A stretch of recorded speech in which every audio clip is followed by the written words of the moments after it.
Ya,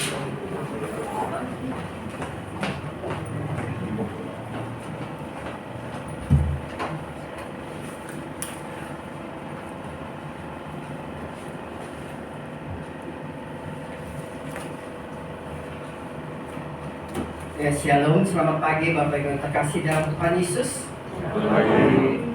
Maaf saya membuka masker ya supaya lebih enak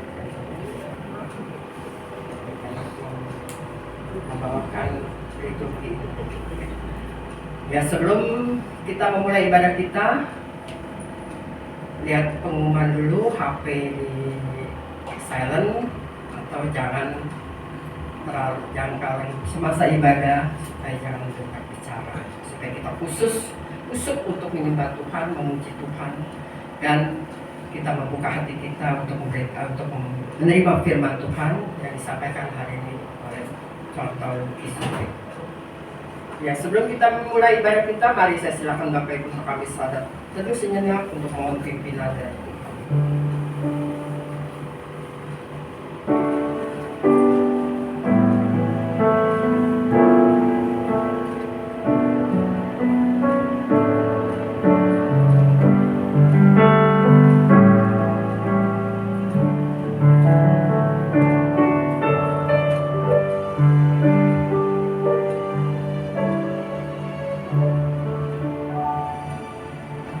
Amin.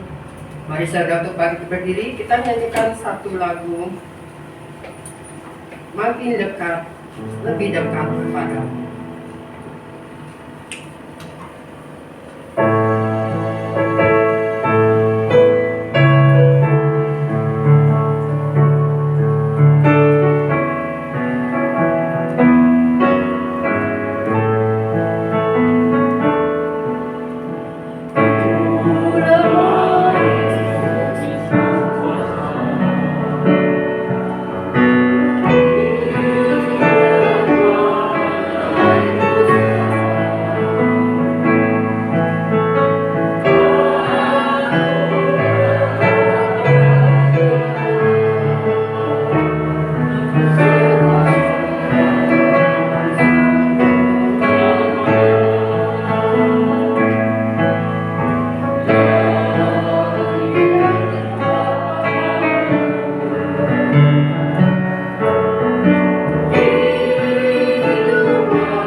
Pertolongan kita adalah dalam nama Tuhan yang menjadikan langit dan bumi, yang tetap setia memelihara ciptaannya untuk selama-lamanya. Amin.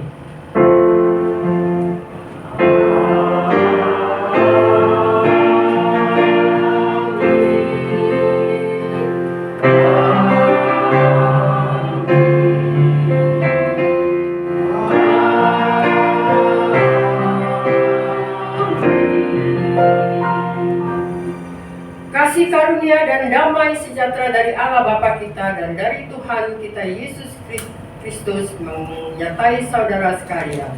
Tuhan besertamu. Silakan duduk. Nats yang mengawali ibadah kita pada pagi hari ini diambil dari kitab Roma 6 ayat 10 sampai 13. Saya akan bacakan. Sebab kematiannya adalah kematian terhadap dosa satu kali dan untuk selama-lamanya, dan kehidupannya adalah kehidupan bagi Allah. Demikianlah hendaknya kamu memandangnya, bahwa kamu telah mati bagi dosa, tapi kamu hidup bagi Allah dalam Kristus Yesus. Sebab itu hendaklah dosa jangan berkuasa lagi di dalam tubuhmu yang fana, supaya kamu jangan lagi menuruti keinginannya. Dan janganlah kamu menyerahkan anggota-anggota tubuhmu kepada dosa untuk dipakai sebagai senjata kelaliman. Tetapi serahkanlah dirimu kepada Allah sebagai orang-orang yang dahulu mati, tetapi yang sekarang hidup, dan serahkanlah anggota-anggota tubuhmu kepada Allah untuk menjadi senjata-senjata kebenaran. Kita akan memasuki doa pengakuan dosa. Kita menyanyikan sebuah lagu, Dia Selamatkan.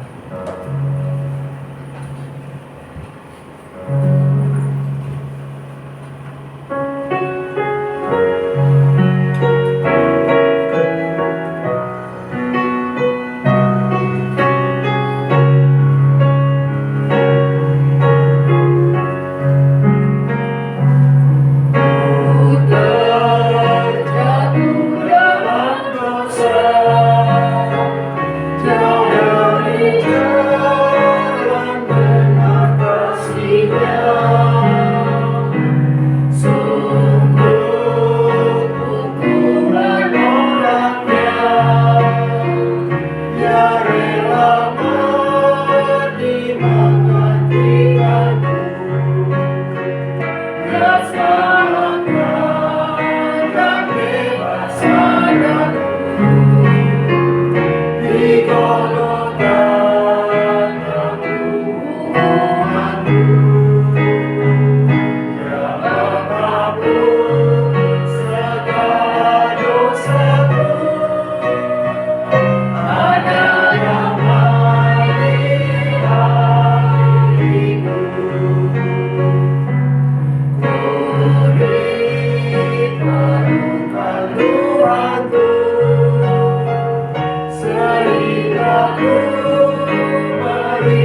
Tuhan terkasih, kita akan memasuki doa pengakuan dosa.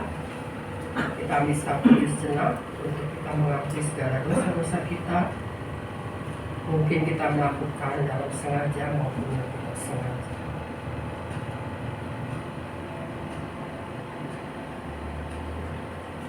Bapa di surga, terima kasih ya Tuhan. Kau sudah beri kami kesempatan untuk kami mengakui segala dosa-dosa kami pada pagi hari ini. Bapa, kasihanilah kami anak-anakmu yang penuh dengan dosa. Kami semua datang di tempat ini dengan kami berdosa pada setiap kelakuan kami maupun kata kami. Sebab itu Kau berbelas kasihlah pada kami. Ampuni segala kesalahan-kesalahan kami. Ampuni ya Tuhan Yesus. Ampuni ya Tuhan. Sehingga kami boleh memperoleh keselamatan dari-Mu. Sehingga kami boleh memperoleh damai sejahtera pada pagi hari ini untuk kami boleh beribadah dari awal pertengahan sampai selesai. Tuhan, Kau juga buka hati kami untuk kami boleh menerima firman-Mu yang sementara akan disampaikan oleh hamba-Mu, penginjil Luki. Kau urapi Tuhan hamba-Mu untuk memberitakan firman-Mu, sehingga kami boleh menerima, sehingga kami boleh mengerti apa yang firman-Mu yang mengatakan apapun untuk kami semuanya. Sucikan dan kuduskan tempat ini ya Tuhan, sehingga kami boleh beribadah pada pagi hari ini sampai selesai. Terima kasih ya Tuhan, sekali lagi kami serahkan ibadah ini dari pertengahan sampai selesai. Kau berkati ya Tuhan. Berkati ya Tuhan setiap kami ya Tuhan Yesus. Terima kasih Tuhan, hanya di dalam nama Yesus kami berdoa dan mengucap syukur. Haleluya. Amin. Ya jemaat yang berdiri, kita akan membaca berita anugerah yang diambil dari Kisah Para Rasul 2 ayat 36 sampai 38. Kita akan baca secara bergantian. Saya baca dulu ayat 36, terusnya jemaat yang terkasih. Selanjutnya yang bait 3 kita akan baca bersama-sama. Kisah Para Rasul 2 ayat 36 sampai 38. Jadi seluruh kaum Israel harus tahu dengan pasti bahwa Allah telah membuat Yesus yang kamu salibkan itu menjadi Tuhan dan Kristus. 37. Ketika mereka mendengar hal itu, hati mereka sangat terharu. Lalu mereka bertanya kepada Petrus dan rasul-rasul yang lain, apakah yang harus kami perbuat, saudara-saudara? Jawab Petrus kepada mereka, bertobatlah dan hendaklah kamu masing-masing memberi dirimu dibaptis dalam nama Yesus Kristus untuk pengampunan dosamu, maka kamu akan menerima karunia Roh Kudus. Ya demikianlah berita anugerah dari Tuhan. Damai Tuhan beserta.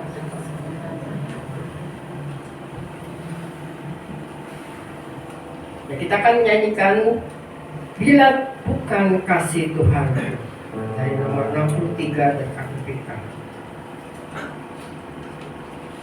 Kita menyanyikan pujian ini dua bait sekaligus.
salib ya ingat. Di atas salib ya ingat. Barang di sisinya. Berkasih yang murni.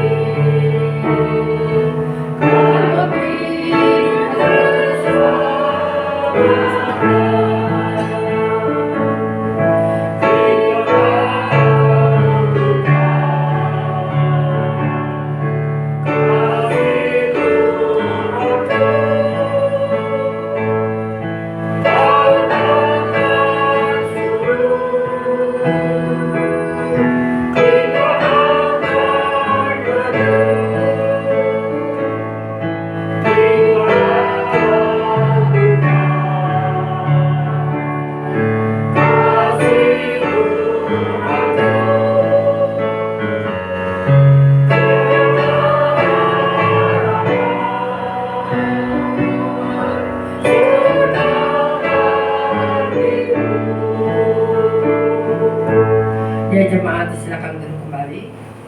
Sebentar kita akan menerangkan firman Tuhan yang disampaikan oleh hamba-Nya David.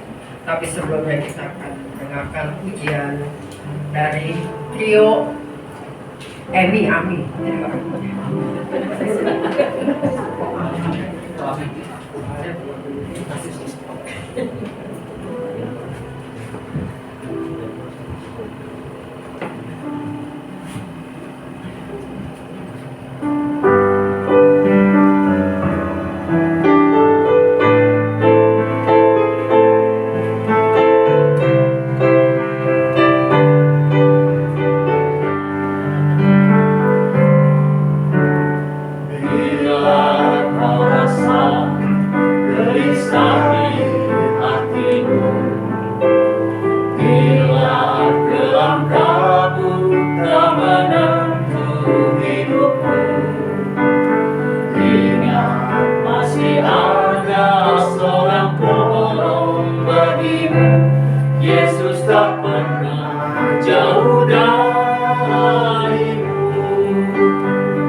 Memanggil namanya, berdoa di atas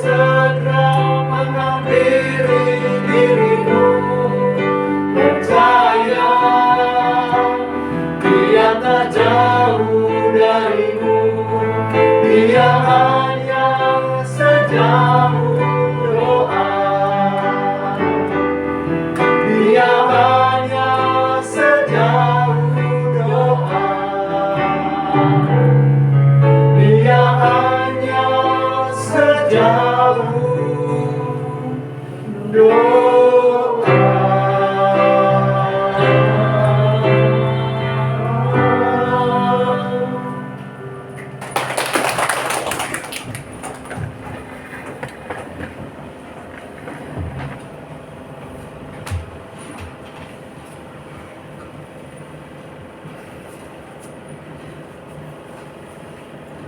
Ya, pujian yang indah ya, mengingatkan kita untuk senantiasa berseru pada Tuhan di dalam setiap pergumulan-pergumulan kita. Tuhan itu sangat dekat dan Dia rindu mendengarkan kita anak-anaknya untuk datang berseru kepadanya dalam setiap pergumulan kita. Bapak Ibu, mari kita berdoa sebelum kita sama-sama membaca dan merenungkan kebenaran firman Tuhan. Mari kita berdoa.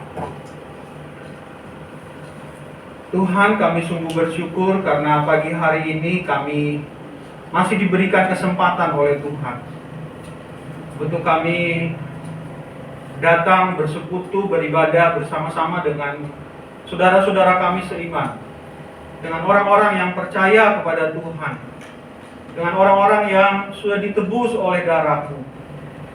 Kami rindu ya Tuhan, di dalam setiap pertemuan yang kami ikuti, khususnya pada hari ini, iman kami semakin dikuatkan, iman kami semakin disegarkan.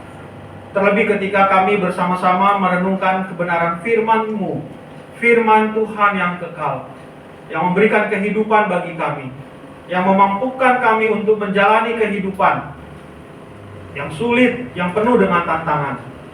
Tuhan berkati hamba-Mu yang akan menyampaikan, juga setiap jemaat yang mendengarkan kebenaran firman-Mu, sehingga kami semua dikuatkan.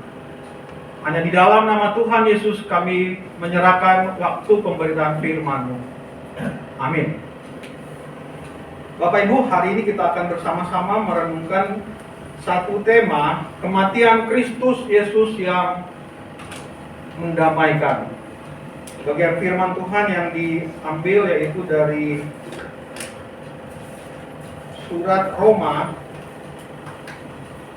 pasal yang kelima, ayat yang pertama sampai dengan ayat yang ke-11. Oh, bisa Pak. Roma pasal yang kelima, ayat yang pertama sampai dengan ayat yang ke-11.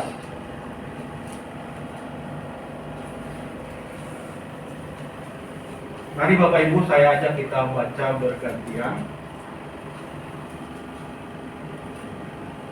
Roma pasal 5 ayat yang pertama sampai dengan ayat yang ke-11. Saya akan baca ayat yang ganjil, Bapak Ibu Saudara akan baca ayat yang genap. Hasil pembenaran. Sebab itu kita yang dibenarkan karena iman, kita hidup dalam damai sejahtera dengan Allah oleh karena Tuhan kita Yesus Kristus. Pada kasih karunia ini, dalam kasih karunia ini kita berdiri dan kita berbuka dalam pengharapan akan menerima kemuliaan Allah. Dan bukan hanya itu saja, kita malah bermegah juga dalam kesengsaraan kita, karena kita tahu bahwa kesengsaraan itu menimbulkan ketekunan. Dan ketekunan menimbulkan harap puji, dan harap puji menimbulkan harapan. Dan pengharapan tidak mengecewakan, karena kasih Allah telah dicurahkan di dalam hati kita oleh Roh Kudus yang telah dikaruniakan kepada kita. Karena kita masih lemah, Kristus telah mati untuk kita, orang-orang berkata pada waktu Dia dibuka oleh Allah. Sebab tidak mudah seseorang mau mati untuk orang yang benar, tetapi mungkin untuk orang baik ada orang yang berani mati. Tetapi Allah menunjukkan kasih-Nya kepada kita, oleh karena Kristus telah mati untuk kita ketika kita masih berdosa. Lebih-lebih karena kita sekarang telah dibenarkan oleh darahnya, kita pasti akan diselamatkan dari murka Allah. Sebab jikalau kita ketika masih berdosa diperdamaikan dengan Allah oleh kematian anaknya, lebih-lebih kita yang sekarang telah berdamaikan pasti akan diselamatkan oleh hidupnya. Dan bukan hanya itu saja, kita malah bermegah dalam Allah oleh Yesus Kristus Tuhan kita, sebab oleh Dia kita telah menerima pendamaian itu. Demikianlah firman Tuhan. Yang berbahagia ialah setiap kita yang membaca firman Tuhan dan memeliharanya di dalam kehidupan kita setiap hari. Haleluya.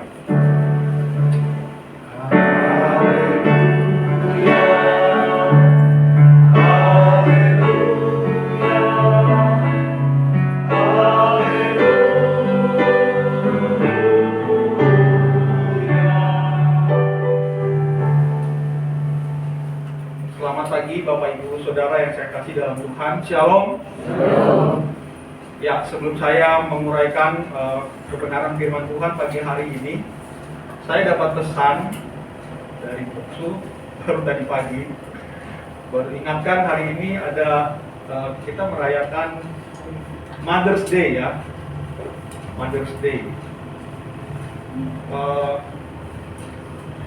Seingat saya Bapak Ibu, hari Ibu itu kan 22 Desember ya untuk Indonesia. Tetapi rupanya ini saya cek di Google, oh iya ini hari Ibu secara internasional. Walaupun sebetulnya kalau saya lihat sedikit singkat sejarahnya Bapak Ibu,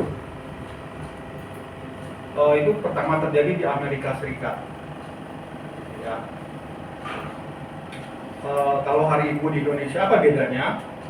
Ya bedanya hari Ibu Indonesia cuma orang Indonesia yang merayakan. Kalau internasional mungkin seluruh dunia. Tapi hari ini kita coba mau merayakan itu. Ya. Kalau saya lihat bedanya, kalau hari Ibu di Indonesia itu merayakan bagaimana pengorbanan seorang ibu secara universal, secara umum. Tetapi kalau hari Ibu Mother's Day itu secara internasional lebih kepada bagaimana seorang ibu itu mendidik anak-anaknya. Ibu itu menyatukan keluarganya. Kalau tidak salah ada konteks perang di situ, sehingga terjadi keluarga itu terpisah. Dan ada seorang ibu yang berjuang bagaimana supaya keluarga ini boleh kembali utuh. Terlebih khusus di dalam bagaimana dia memelihara anak-anaknya.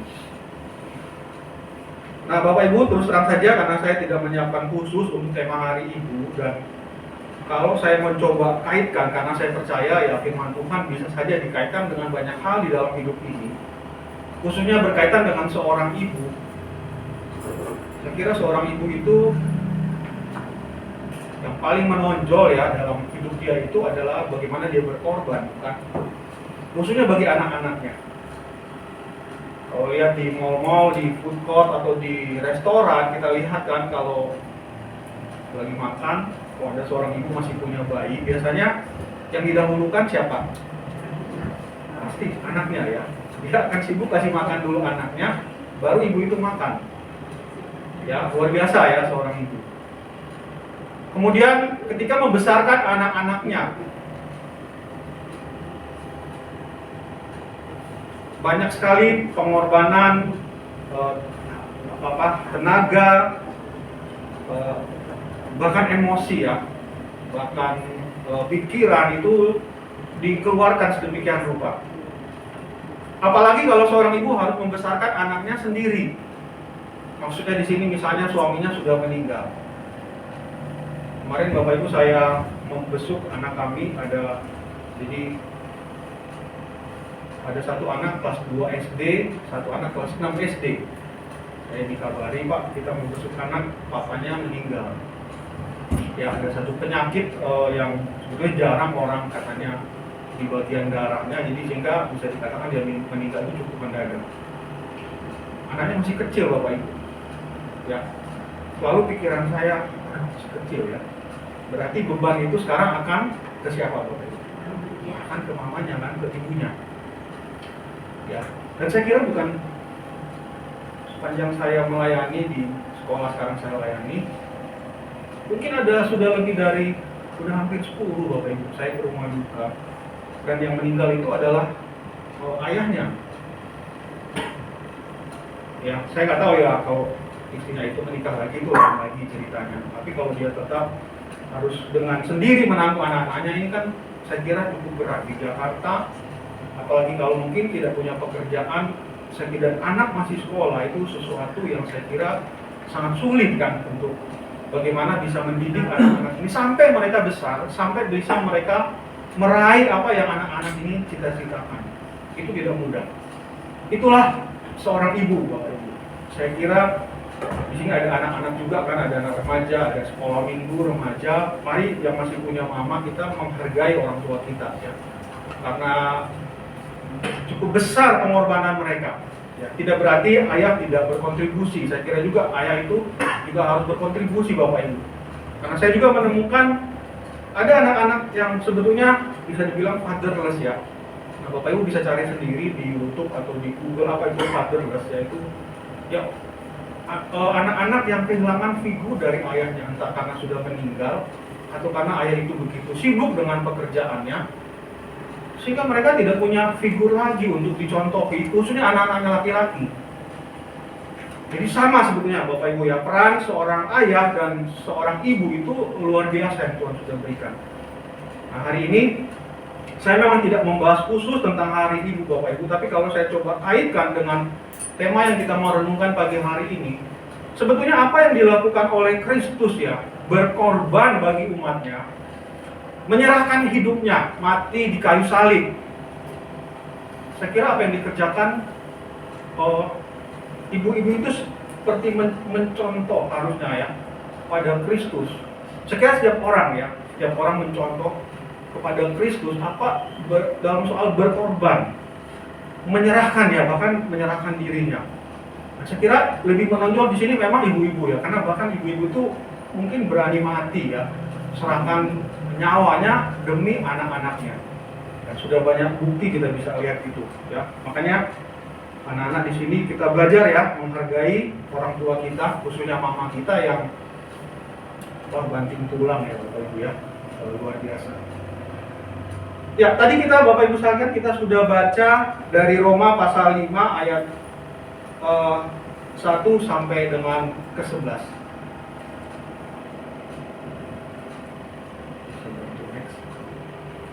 Oh, sudah. Oke. Ya, Bapak Ibu Saudara, di dalam kehidupan kita, khususnya sebagai orang percaya kepada Kristus, ada banyak hal yang memang kita mesti tahu. Ya, kita tidak hanya sekedar mengatakan bahwa oh, saya cukup jadi orang percaya saja, saya datang ke gereja saja, saya ikut ibadah, bahkan termasuk melayani, itu sudah cukup. Ya, memang tidak salah Bapak Ibu Saudara kalau kita mengatakan percaya kepada Kristus kita masuk surga, itu benar. Ya, itu tidak salah. Ketika seorang menyadari bahwa dia adalah orang berdosa, dan ketika Roh Kudus bekerja di dalam hidupnya, kemudian mengingatkan dia, menyadarkan dia, hanya satu cara jiwamu bisa diselamatkan, yaitu datang kepada Kristus. Dan kita menjadi orang percaya. Itu benar, tidak salah Bapak Ibu. Tetapi tidak cukup berhenti di situ. Karena ada banyak aspek lain yang kita akan lakukan sudah itu. Yaitu bagaimana kehidupan rohani kita bisa bertumbuh.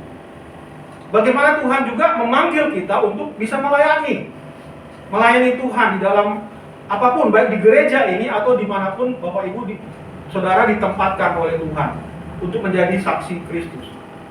Tetapi Bapak Ibu, kita harus mulai semuanya ini dengan betul-betul mengerti bagaimana dan mengapa ya Kristus itu mati bagi saya. Mengapa dia mau menyelamatkan saya? Saya tidak mungkin menjelaskan Bapak Ibu semua. Mungkin bagian yang kita bahas tadi juga saya hanya menjelaskan di ayat yang pertama ya, berkaitan dengan tema ini, yaitu bagaimana Kristus itu, kematian Kristus itu mendamaikan kita. Mengapa kematian itu mendamaikan, Bapak Ibu?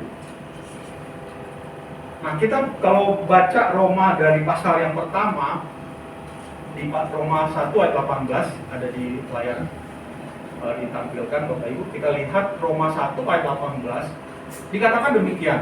Sebab murka Allah nyata dari sorga atas segala kefasikan dan kelaliman manusia yang menindas kebenaran dengan kelaliman. Dan tadi kita sudah baca di Roma 5 ayat yang ke-9, dikatakan lebih-lebih karena kita sekarang telah dibenarkan oleh darahnya, kita pasti akan diselamatkan dari murka Allah. Bapak Ibu Saudara, murka Allah. Mengapa kematiannya itu mendamaikan? Mengapa perlu ada kematian? Mengapa perlu ada pendamaian? Berarti Bapak Ibu, kalau orang perlu didamaikan, berarti kan sebelumnya ada perseteruan. Betul ya Bapak Ibu? Kalau kita mau mendamaikan seseorang yang sedang berantem, ya memang karena ada perseteruan.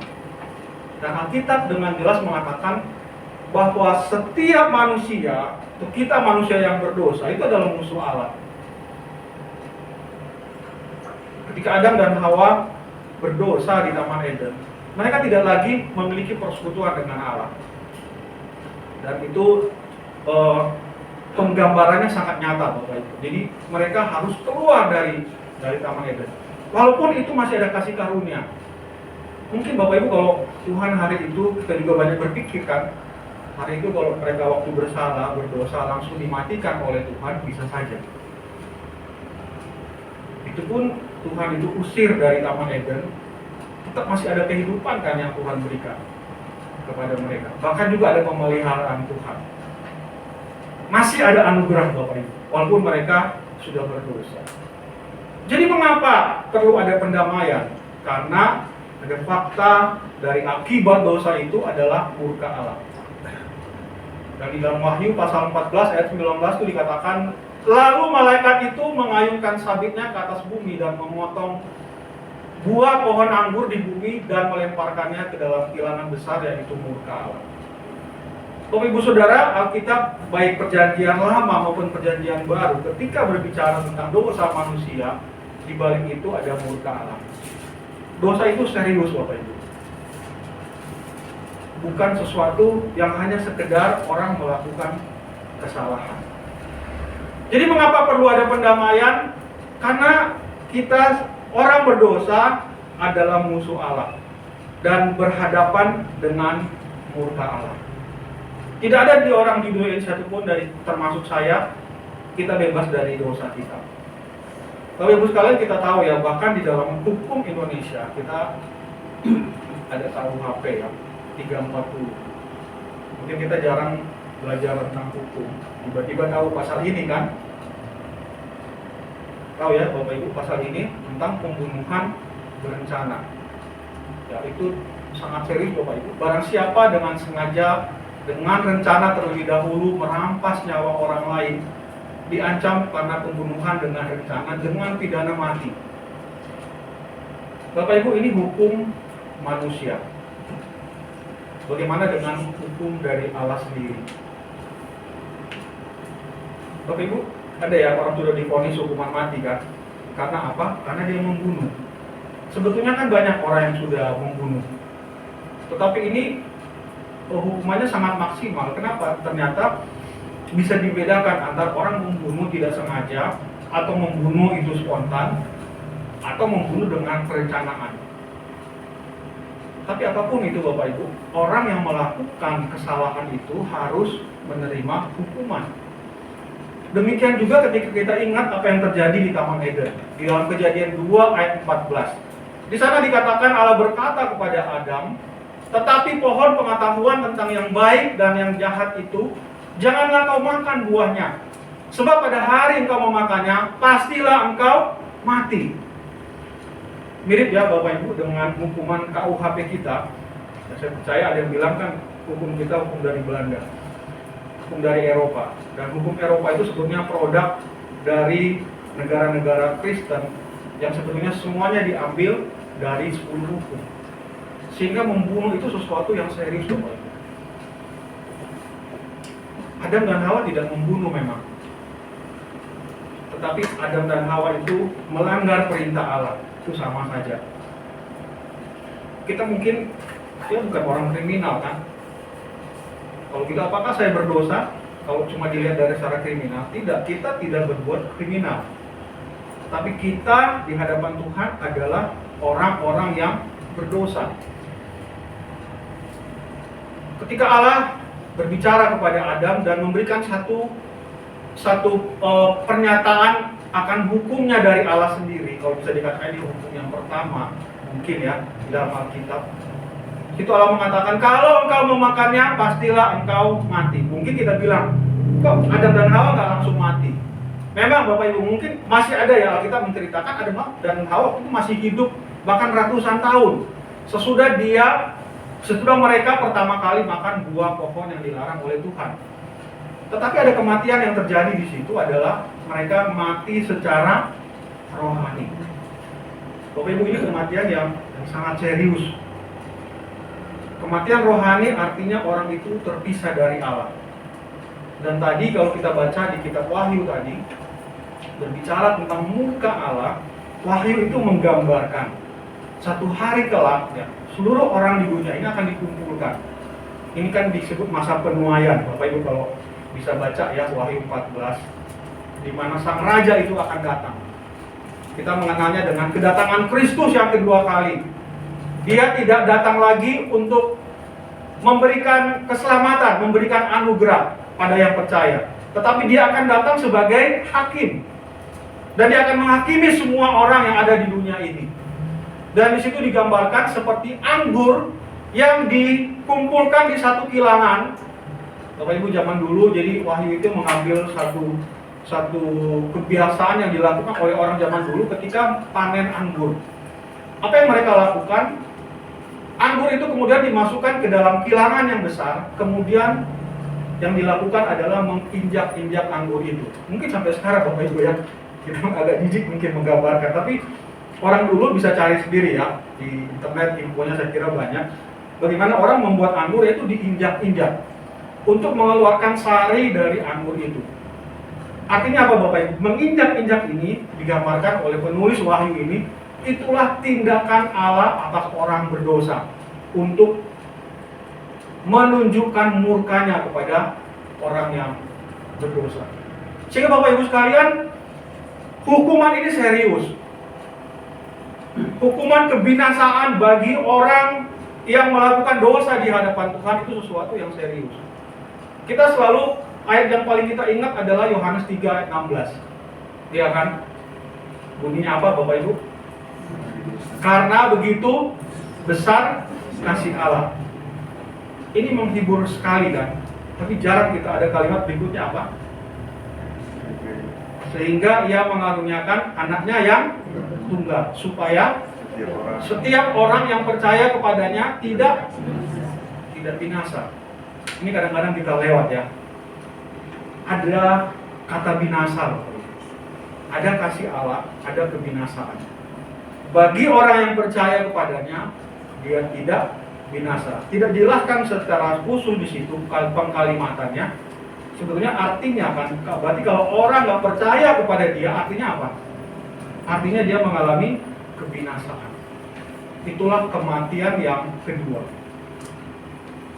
Bapak Ibu, saya suka ajarkan ke anak-anak, manusia itu kan mengalami, orang yang selamat itu mengalami 2 kali kelahiran, 1 kali kematian. Jadi lahir dari ibu kita, kemudian kita lahir baru oleh Roh Kudus. Kalau kita bertobat, percaya kepada Kristus, kita akan tetap mati nggak Bapak Ibu? Tetap mati ya. Jadi orang Kristen itu bukan berarti nggak mati Bapak Ibu. Kita bisa mati, kita bisa meninggal, bisa macam-macam, bisa sakit, bisa musibah tertentu, apapun itu, kita bisa mati. Tapi kita matinya hanya 1 kali. Kenapa? Karena kita sudah lahir yang kedua, yaitu dilahir barukan oleh Roh Kudus. Tetapi orang yang binasa adalah orang yang 1 saja kali dia dilahirkan oleh ibunya. Kemudian dia akan mengalami kematian sebagaimana manusia pada umumnya, itu kematian yang pertama. Karena kita mengatakan kematian yang kedua adalah ketika datangnya penghakiman, kebinasaan sampai selama-lamanya. Bapak Ibu, jadi apa yang Tuhan Yesus lakukan melalui kematiannya? Tadi kita sudah baca di dalam Roma 5 ayat yang pertama. Dikatakan begini. Saya ambil, Bapak Ibu, saya suka sekali terjemahan dari Alkitab, terjemahan sederhana Indonesia. Bapak Ibu bisa lihat di situs Sabda, bisa buka internet. Mungkin tidak ada cetakannya ya, tapi di internet ada. Dan itu dipakai juga, ya, mencoba menerjemahkan secara sederhana untuk kita bisa lebih paham. Kan kalau kita baca yang punya kita ini terjemahan baru ya, yang beda pengkalimatannya, tapi sebetulnya maknanya sama. Nah, tapi saya suka sekali dari terjemahan ini, kira-kira lebih bisa menjelaskan. Kalau di terjemahan baru dikatakan begini, sebab itu kita yang dibenarkan karena iman, kita hidup dalam damai sejahtera dengan Allah oleh karena Tuhan kita Yesus Kristus. Nah, dalam terjemahan sederhana ini dikatakan begini, itulah sebabnya kita sangat memuji penguasa kita, Kristus Yesus, karena sekarang melalui Dia, melalui Kristus, kita berdamai dengan Allah. Ya, itu tema yang diambil hari ini ya. Semuanya itu kita terima karena percaya kepada Kristus. Jadi Bapak Ibu, keselamatan kita sebetulnya bukan, kalau mau diurutin ya, bukan karena kita percaya kepada Kristus, bukan Bapak Ibu. Pertama-tama karena Kristus ya, yang menjadi pendamai antara kita dengan Allah, yang tadinya ada murka yang saya jelaskan di depan Bapak Ibu. Kristus menerima murka Allah yang harusnya saya dan Bapak Ibu terima. Itu diterima oleh Kristus. Nah, kita tidak perlu sampai naik di atas kayu salib Bapak Ibu. Tetapi yang kita lakukan adalah kita percaya. Sini dikatakan kita punya iman, karena iman kita percaya akan apa yang dikerjakan oleh Kristus itu. Kita percaya kepada Kristus karena Dialah yang mendamaikan kita dengan Allah. Jadi iman kepada Kristus itu penting. Ya, kadang-kadang memang kita sulit jelasin ya Bapak Ibu kepada orang yang nggak percaya. Masa sih kamu orang Kristen enak banget, nggak usah berbuat baik, nggak usah puasa, nggak usah bersedekah, kamu dapat keselamatan, enak banget. Memang beda Bapak Ibu dengan agama yang lain. Karena agama yang lain keselamatan itu harus diraih dengan upaya, dengan apa yang dilakukan oleh manusia. Nah, kita kan mengatakan bahkan perbuatan baik kita seperti kain kotor, nggak ada gunanya. Kain kotor itu maksudnya kain sebetulnya sudah nggak ada gunanya.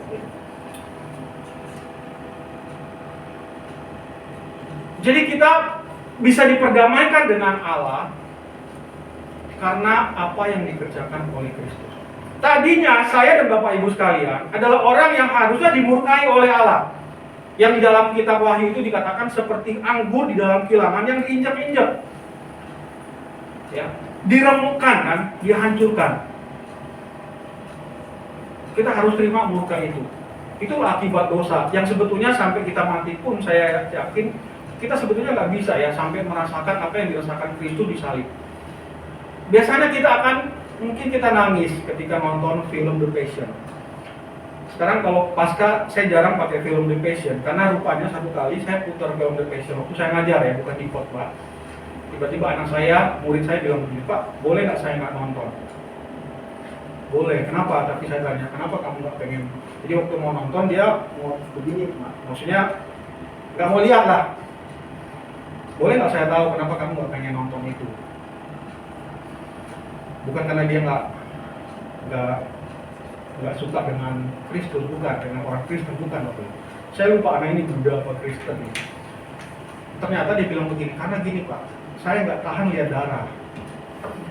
Nah Bapak Ibu, kalau film The Passion itu kan, kalau kita nonton ya, itu kan betul-betul disiksa. Tapi kemudian saya coba renungkan Bapak Ibu, ya, coba kita nonton ya, kalau kita kuat, mungkin anak ini, ya oke, saya ngerti ya. Saya nampaknya begini, oh iya ya, kalau kita nonton The Passion kan kita berpikir orang akan kemudian mengalami atau merasakan apa yang dirasakan Kristus kan, kemudian dia bertobat. Ternyata enggak juga. Bagaimana lihat darah saja dia sudah nggak bisa, bagaimana dia bisa memahami? Iya kan? Tapi saya mau katakan Bapak Ibu, sebetulnya ketika kita nonton The Passion, memang mungkin akan muncul rasa kasihan. Kemudian mungkin pikirannya muncul begini, oh iya ya, Kristus sudah mati untuk saya, ya sehingga saya mesti bertobat, saya mesti jadi orang baik. Karena Kristus sudah berkorban, kan sudah siap disiksa. Bapak Ibu, mungkin itu cuma rasa kasihan, ya kan? Kita sama sekali nggak bisa masuk, bisa memahami apa yang sudah dikerjakan Kristus. Karena sebetulnya ada yang tidak bisa digambarkan di dalam film itu. Yaitu apa Bapak Ibu? Yaitu murka Allah yang tadi katakan yang diterima oleh Kristus. Kita nggak punya bisa ngalamin itu. Itu hanya dialami oleh Kristus. Dan memang tidak perlu. Karena Kristus sudah mengerjakan untuk kita. Itulah keselamatan Bapak Ibu. Itulah pengorbanan Kristus. Tidak ada bahasa manusia yang bisa menjelaskan itu. Kan ada lagu kan, kalau laut itu tinta kan, batang pohon itu sebagai pena, ya. Dan langit itu adalah kertas. Bapak Ibu nggak bisa, saya setuju dengan lagu itu. Tidak ada yang bisa Bapak Ibu menggambarkan akan kasih Tuhan, kasih Kristus yang mati di atas kayu salib untuk menanggung dosa kita, untuk menanggung murka Allah. Itulah yang dikerjakan oleh Kristus di atas kayu salib. Nah, kata yang dipakai untuk damai sejahtera, jadi kasih Kristus yang mendamaikan, Bapak Ibu menarik ya. Kata Yunani eirene di dalam Alkitab Perjanjian Lama bahasa Yunani, kan Perjanjian Lama bahasa Ibrani, tapi ada Perjanjian Lama dalam bahasa Yunani. Kata ini diterjemahkan dengan shalom. Tadi pagi-pagi kan Bu Dorcas saya dengar buka dengan shalom ya. Kemudian saya tadi mengatakan shalom. Kemudian kita ada salam damai Bapak Ibu. Apakah kita mengerti itu? Nah, kata shalom biasanya dipakai, damai sejahtera itu dipakai bisa di dalam dua pengertian. Yang pertama sebagai sapaan yang mengandung pengertian keadaan baik, makmur, sehat. Kan ketika liturgis dan saya tadi mengatakan shalom Bapak Ibu, kan saya mau menyapa, kita makmur, kita sehat, kita dalam keadaan aman, tidak ada pertengkaran, itu shalom. Itu pengertian yang pertama Bapak Ibu. Yang kedua adalah berbicara tentang relasi dengan Allah, yaitu damai sejahtera yang berkaitan bukan sekedar situasi tidak perang, tidak ada pertengkaran, situasi yang aman, kita hidup makmur, bukan hanya itu Bapak Ibu. Tetapi berbicara tentang relasi kita yang benar dengan Allah. Nah, di dalam ibadah kita setiap penutup kan kita ada doa berkat Bapak Ibu. Nah, itu sebetulnya diambil dari Bilangan pasal 6 ayat 26 dan 27. Saya mengutipnya. Dikatakan begini, Tuhan menghadapkan wajahnya kepadamu dan memberi engkau damai sejahtera. Biasa cuma sampai di situ kan. Sebetulnya ada ayat berikutnya kan begini. Demikianlah harus mereka meletakkan namaku atas orang Israel, maka aku akan memberkati mereka. Apa artinya berkat Bapak Ibu sekalian dari Tuhan? Bukan berkat hanya secara materi, tetapi yaitu satu damai sejahtera yang diberikan oleh Tuhan ketika Tuhan menghadapkan wajahnya kepada kita. Sebagai orang-orang yang sudah ditebus, sebagai orang-orang yang sudah menjadi umat Allah. Setiap kali doa berkat, saya suka perhatikan ya. Biasanya saya sebetulnya nggak ada satu sikap yang baku. Tidak apa-apa Bapak Ibu, ketika doa berkat kita kan begini. Biasanya kenapa Bapak Ibu? Kita mau begini. Kan pendetanya begini ya. Wah ini berkat, ini paling penting kan Bapak Ibu ya. Saya perhatikan di kebaktian, mungkin khotbah, aduh kita ngantuk ya. Mungkin nyanyian, aduh saya nggak bisa nyanyi gitu ya. Mungkin lagi gatal tenggorokannya, nggak bisa nyanyi. Tapi ada bagian yang penting yang kita nggak bisa lupakan. Dan saya juga waktu masih kecil selalu diingetin ya, jangan pulang kebaktian kalau pendeta belum doa berkat. Karena ada Bapak Ibu ya, saya dulu pernah kebaktian di gereja tertentu ya. Biasanya habis persembahan itu langsung kabur itu orang. Saya juga nggak ngerti ya, ngapain cepat-cepat pergi. Dan itu orangnya hampir sama Bapak Ibu.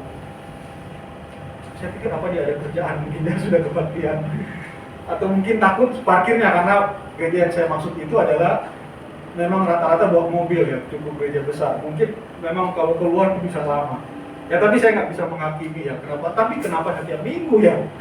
Jadi setiap kali persembahan itu langsung kabur ya. Jadi berkatnya dilupakan. Nah ini penting ya. Nah kita kadang-kadang sikap kita gimana Bapak Ibu kalau berkat? Kan biasa begini ya. Katanya supaya apa? Kan Tuhan mau kasih berkat.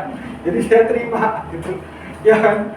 Dengan sebesar tangan kita bisa buka, sebesar itulah kita bisa terima ya. Makanya ada yang begini. Kalau begini ada sedikit kan. Kalau mau begitu. Supaya berkat itu banyak. Ya tidak salah sih Bapak Ibu, kita ingin diberkati oleh Tuhan. Amin ya Bapak Ibu. Amin kan ya, diberkati oleh Tuhan. Kan nggak mau ada yang dikutuk oleh Tuhan. Atau ya kalau saya sih jarang ya begini. Jadi kok boleh Tuhan itu ya saya tutup tangan.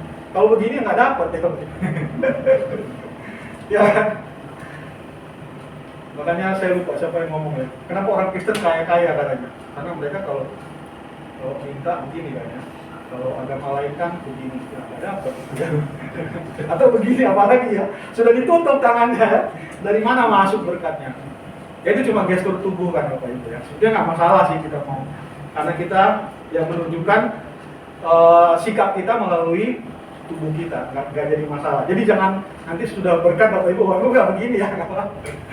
Kalau saya biasanya begini. Tapi yang saya mau katakan adalah ketika berbicara tentang berkat dari Tuhan, damai sejahtera yang dari Tuhan, kan sebetulnya berbicara tentang relasi.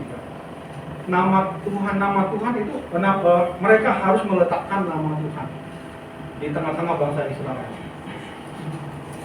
Bapak Ibu Saudara, apakah kita punya relasi dengan Kristus di dalam kehidupan kita sehari-hari? Itu sebetulnya damai sejahtera yang sebenarnya. Aplikasi bagi kita hari ini, Bapak Ibu, apakah kita adalah orang yang sudah berdamai dengan Allah? Ketika Petrus berkhotbah kepada orang banyak, berilah dirimu diperdamaikan dengan Allah. Kenapa Bapak Ibu? Karena orang-orang itu sedang ada di bawah murka Allah. Orang yang belum mengenal Kristus, orang yang belum memiliki Kristus di dalam kehidupannya, orang itu sedang berada di bawah murka Allah. Apakah kita adalah orang yang sudah berdamai dengan Allah? Apakah Kristus yang sudah mati itu sudah ada dalam kehidupan kita? Yang kedua Bapak Ibu, kita yang sudah berdamai dengan Allah, apakah kita sudah berdamai dengan diri sendiri dan dengan orang lain? Bapak Ibu, kadang-kadang ya kita sudah percaya kepada Kristus. Kan kita semua bukan orang suci kan. Kita pasti dulu adalah orang yang berdosa. Nah kadang-kadang dosa yang lama itu masih kita ingat. Kalau orang lain ingat sih nggak apa-apa, dasar manusia kan. Orang manusia itu suka ingat-ingat dosa lama ya kan. Oh dulu itu dia penjahat. Oh dia dulu itu pezina. Oh dia itu dulu pencuri. Oh dia itu dulu koruptor. Ya. Sehingga di gereja itu kadang-kadang orang suka berpikir begini ya, mau datang ke gereja, saya mesti baik dulu baru di gereja. Karena kalau saya ke gereja, saya akan dihakimi oleh orang-orang baik yang ada di gereja. Padahal kita nggak tahu aja orang-orang yang baik-baik di gereja itu kan sebetulnya sama ya Bapak. Kita adalah orang pendosa yang waktu dulu kita betul-betul orang yang ada di bawah murka Allah, ya sudah otomatis kita adalah orang-orang yang melakukan dosa. Apapun dosa yang kita lakukan. Penyembahan berhala mungkin. Kita mungkin terikat dengan roh-roh yang zaman dulu. Bapak Ibu, orang-orang dari daerah saya rata-rata kan ya mereka sudah Kristen ya, tapi waduh, roh-roh nenek moyang. Saya masih ingat Bapak Ibu dulu, saya masih kecil, kalau sakit itu nggak ke dokter Bapak Ibu. Bawa ke satu rumah dekat rumah saya, ada dukun. Jadi dukunnya itu gigit biasa namanya goraka, jahe. Jahe digigit sampai hancur Bapak Ibu, kemudian disembur ke muka. Saya masih ingat Bapak Ibu dulu ya. Itu dokter yang murah ya, nggak bayar, bukan nggak bayar juga kan, bayar dengan rela hati. Itu daerah Kristen. Ya sehingga saya bisa katakan, iya, nenek moyang saya dulu orang-orang yang menyembah berhala, orang yang terikat dengan kuasa-kuasa yang bukan dari Tuhan. Tapi ketika kita sudah berdamai dengan Allah, sudah lupakan itu semua. Berdamai dengan diri sendiri bahwa Tuhan sudah ampuni kita. Seberapa jahat pun kita. Bapak Ibu, seorang penjahat yang ada di samping Tuhan Yesus, apa kurang jahat? Sehingga dia sampai disalib. Kan orang yang disalib itu adalah orang yang betul-betul hukumannya final kan?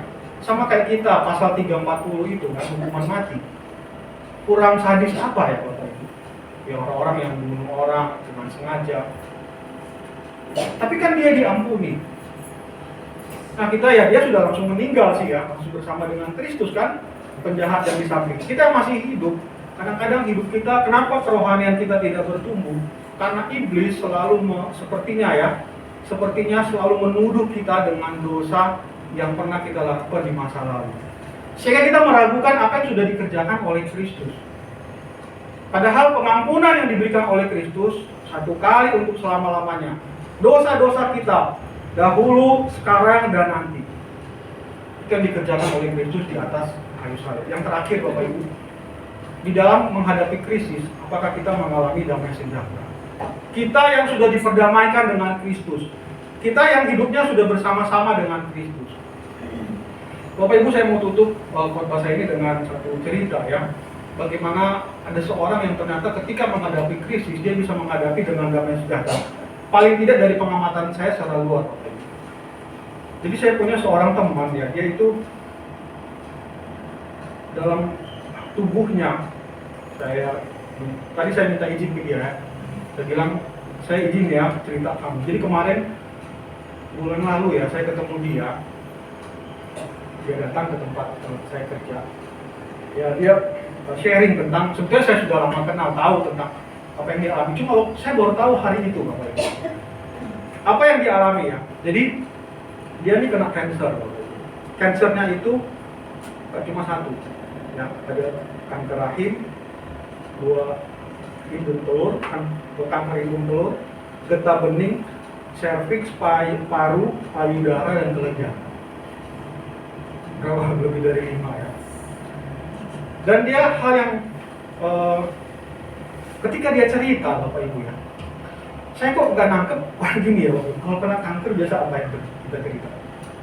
Kita cerita dengan beban kan? Dia cerita kayaknya enteng aja sih, gila lu ya. Kena cancer kok cerita dengan santai begitu. Tapi yang menarik dia bilang begini, dia bilang begini, tahu nggak lu? Dan dia ceritakan ke teman saya satu lagi, saya setiap kali kena cancer saya nggak mau kemo. Ini tidak berarti kalau Bapak Ibu yang mau kemo salah ya, bukan. Silakan Bapak Ibu, itu usaha kita untuk kemo. Tapi bagi dia sendiri, dia kesaksiannya begini, saya nggak mau kemo. Jadi bagi saya ketika kena, ambil aja. Jadi dia bilang, jadi bagian tubuh yang sudah diambil ya, rahim, hidung telurnya, empedu, kelenjar getah bening, ada bagian serviks, payudaranya, kelenjar getah beningnya, itu sudah diambil semua. Jadi bagi dia gini, saya nggak mau kemo karena pertama dibilang saya sudah habis hampir 1 harga mobil katanya untuk kemo. Kedua, kalau kemo itu kan dibilang merusak bagian ini. Jadi bagi saya kalau dokter bilang ada kanker ini, ya sudah ambil aja. Jadi selesai kan bagi dia. Dan tadi saya katakan Bapak Ibu, dia cerita semua ini seakan-akan ada masa dia sudah alami, saya kira, bersama dengan Tuhan, sehingga Tuhan memberikan dia damai sejahtera ketika dia menghadapi ini. Saya nggak tahu ya, kalau saya divonis dokter, kita divonis dokter satu jenis kanker aja mungkin seakan-akan hidup kita jadi runtuh gitu. Tapi saya luar biasa dan saya percaya ini pekerjaan Tuhan, sehingga ketika dia menghadapi itu, ya ada masa dia menghadapi krisis di dalam hidupnya, dia memandang kepada Kristus. Dan memang dia katakan, ya sudah, lalu hidup ini kan tentang Tuhan. Ya kalau Tuhan mau ambil kapan saja, ya saya sudah siap. Sekarang aja saya tuh bagian tubuhnya semuanya sudah diambil gitu. Sudah lebih ya kan, dia sudah rahimnya sudah diambil, hidung telurnya, empedunya, kelenjar getah beningnya, payudaranya, kelenjar getah beningnya sudah diambil, serviks. Ini Bapak Ibu, bagaimana ketika kita yang sudah ditebus oleh Kristus menghadapi krisis. Ya saya percaya kita punya pengalaman iman yang berbeda-beda. Tapi saya percaya ketika kita mengalami krisis, biarlah kita berserah kepada Tuhan dan minta Tuhan berikan damai sejahtera. Karena sebetulnya kan dia sudah berikan damai sejahtera itu. ketika Dia mati di atas kayu salib, mendamaikan kita dengan Allah, dari murka Allah yang harus kita terima. Biarlah firman Tuhan menjadi berkat bagi kita. Mari kita masuk di dalam saat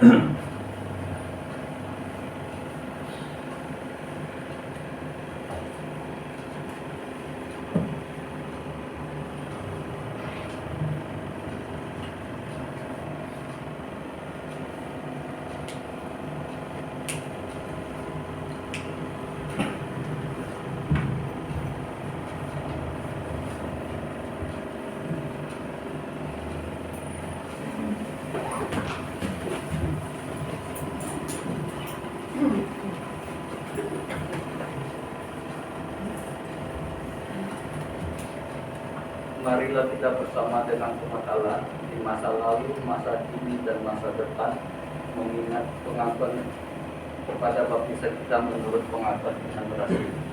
Aku percaya kepada Allah, Bapa yang Maha Kuasa, Allah yang kita puji, dan kepada Yesus Kristus, Anak yang tunggal Tuhan kita, yang dikandung daripada Roh Kudus, lahir dari anak darah Maria, yang menderita secara di bawah pemerintahan Pontius Pilatus, disalibkan mati dan dikuburkan, turun ke dalam kerajaan maut, pada hari yang ketiga bangkit keluar dari antara orang mati, naik ke surga, duduk di sebelah kanan Allah, Bapa yang Maha Kuasa, dan dari sana Ia akan datang untuk menghakimi orang yang hidup dan yang mati. Aku percaya kepada Roh Kudus, Gereja yang kudus dan am, persekutuan orang kudus, pengampunan dosa, kebangkitan orang mati, dan hidup yang kekal. Amin. kita masuk di dalam doa syafaat.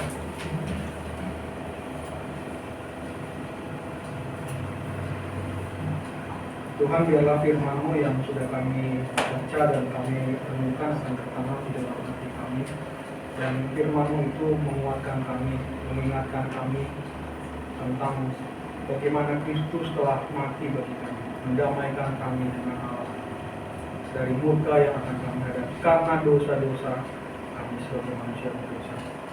Tuhan, terima kasih untuk anugerah pengampunan, terima kasih untuk pengorbanan Kristus di atas kayu salib. Biarlah ya Tuhan senantiasa iman kami memandang kepada Tuhan. Ketika kami menghadapi setiap krisis dalam kehidupan kami, setiap masalah di dalam kehidupan kami sebagai orang percaya, kami tetap memiliki damai sejahtera dan memandang kepada Kristus.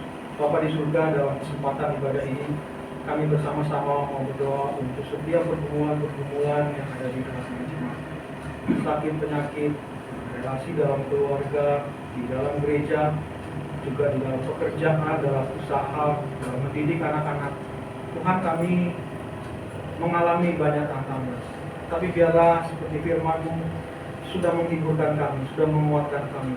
Kami memiliki Engkau ya Tuhan yang tidak meninggalkan kami, senantiasa bersama-sama dengan kami. Tuhan, tolonglah setiap jemaat di dalam setiap masalah yang mereka hadapi, ketika berhadapan dengan sakit, kelemahan-kelemahan tubuh. Tuhan memberikan kesembuhan. Jemaat kami yang sedang sakit, sedang berobat atau sedang melakukan setiap upaya ya Tuhan untuk kesembuhan dari penyakitnya, kiranya Tuhan memberkati. Kami juga ya Tuhan di dalam sebagai anak-anak-Mu di tengah-tengah gereja ini, biarlah Tuhan akan terus memakai kami boleh menjadi berkat sehingga banyak orang ya Tuhan yang kami temui baik di lingkungan kami, dalam pekerjaan kami, mereka boleh mengenal Kristus. Menyerahkan ya Tuhan juga untuk bangsa dan negara kami, khususnya pada tahun depan kami mengadakan pemilu baik presiden, wakil presiden maupun anggota legislatif. Tuhan karuniakan keamanan, kestabilan politik, keamanan sosial, ekonomi. Menyerahkan ya Tuhan para pemimpin kami, Tuhan beri bijaksana, Tuhan beri kekuatan baik dari tingkat pusat sampai ke daerah. Terima kasih ya Tuhan, kami serahkan seluruh doa-doa kami di dalam nama Tuhan kami Yesus Kristus yang sudah mengajar kami berdoa. Bapa kami yang di surga, dikuduskanlah namamu, datanglah kerajaan, jadilah kehendak-Mu di bumi seperti di surga. Berikanlah kami pada hari ini makanan kami yang secukupnya, dan ampunilah kami akan kesalahan kami, seperti kami juga mengampuni orang yang bersalah pada kami. Dan janganlah membawa kami ke dalam pencobaan. Dan lepaskanlah kami daripada yang jahat. Engkau yang punya kerajaan dan kuasa dan kemuliaan sampai selama-lamanya. Amin.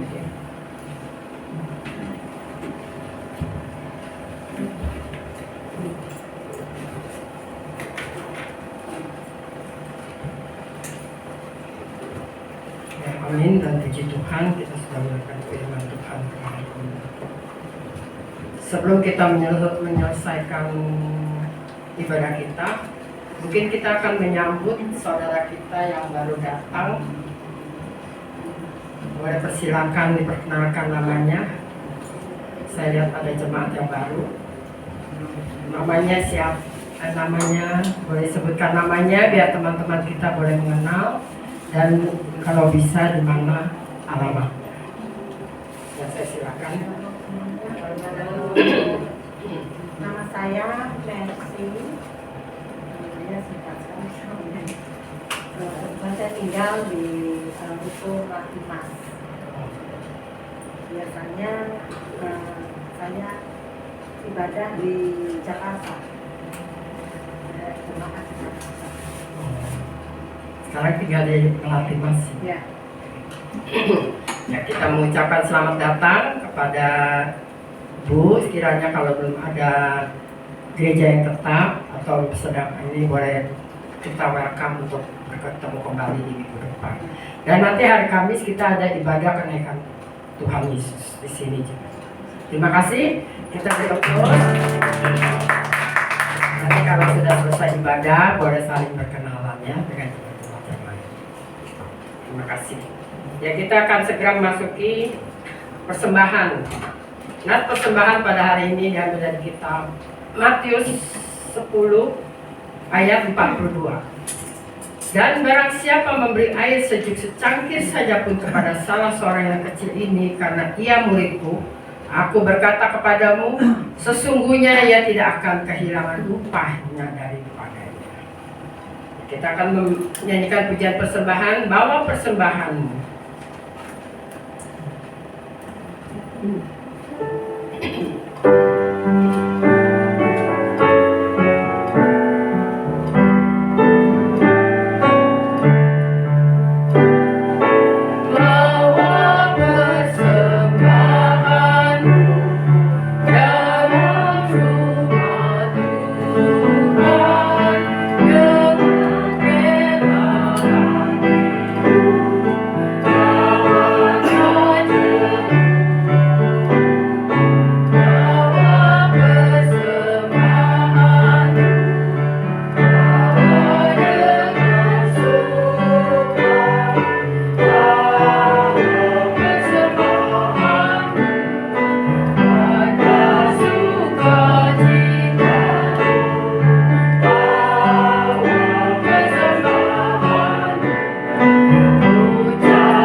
Segala puji syukur kami naik kepada Tuhan atas kasih anugerah-Mu, atas pemeliharaan-Mu, atas berkat-berkat yang Engkau telah memberikan kepada kami. Dan pada saat ini kami akan menyampaikan persembahan. Kami tahu apa yang diperhatikan adalah tidak berasal dari Engkau. Berkatilah tangan-tangan yang memberi, berkatilah tangan-tangan yang menolongnya. Semuanya hanya untuk kemuliaan nama-Mu, hanya dalam satu nama Tuhan kami Yesus Kristus. Kami naikkan doa dan syukur. Amin. Amin. Segala kemuliaan bagi Tuhan. Kita akan mengakhiri ibadah kita pada pagi hari ini dengan pujian Kini Kami Akan Berpisah.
Jemaat yang dikasihi Tuhan, arahkanlah hatimu kepada Tuhan.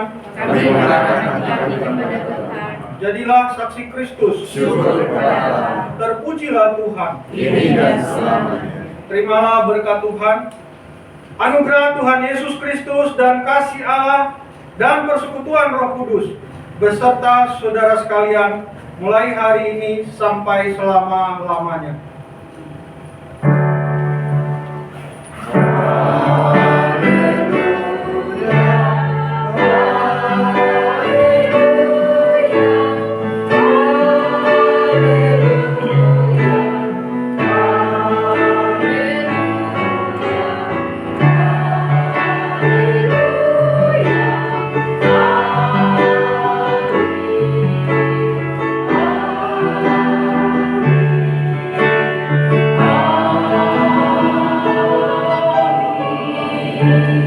Selesai sudah ibadah kita pada pagi hari ini. Silakanlah bisa dan untuk ucap syukur pada Tuhan Yesus.